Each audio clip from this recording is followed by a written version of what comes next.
100 days of cyber security awareness ప్రోగ్రామ్లో day 7 concept వచ్చేసరికి పాస్వర్డ్స్లో ఏమేం పెట్టకూడదు. ఎస్పెషల్గా ఫస్ట్ ఆఫ్ ఆల్ మన నేమ్ కానీ మన సర్నేమ్ కానీ ఉండకూడదు. అది ఎస్పెషల్, ఎందుకంటే ఒక అకౌంట్ క్రియేట్ చేసేటప్పుడు ఈ 2 మ్యాండేటరీ డీటెయిల్స్ కాబట్టి ఈ డీటెయిల్స్ అనేవి ఈజీగా గెస్ చేస్తారు. కాబట్టి ఈ 2 డీటెయిల్స్ ఉండకూడదు. 3 ఫోన్ నెంబర్ ఉండకూడదు.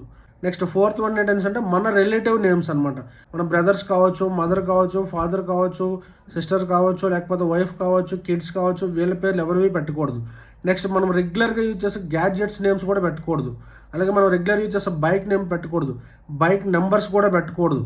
అలాగే మన డేట్ ఆఫ్ బర్త్ పెట్టకూడదు. ఓకే, ఇలా ఇవి నాకు తెలిసిన హై లెవెల్ ఇన్ఫర్మేషన్ అనమాట.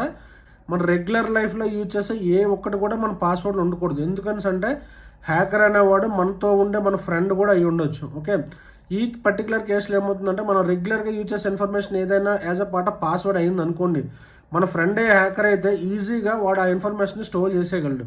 అందుకు మనం రెగ్యులర్ లైఫ్లో యూజ్ చేసే ఏ పర్టికులర్ థింగ్ను కూడా మన పాస్వర్డ్లో పార్ట్ని చేయకూడదు. ఓకే, పాస్వర్డ్ ఎప్పుడు కూడా గెస్ చేసే రేంజ్లో ఉండకూడదు. ఓకే, ఈ రూల్స్ కానీ మీరు ఫాలో అయినట్టయితే పాస్వర్డ్ క్రియేషన్ టైంలో మీ పాస్వర్డ్ అనేది 100% సేఫ్ అండ్ సెక్యూర్ ఉంటుంది అనమాట. ఓకే, అంతే.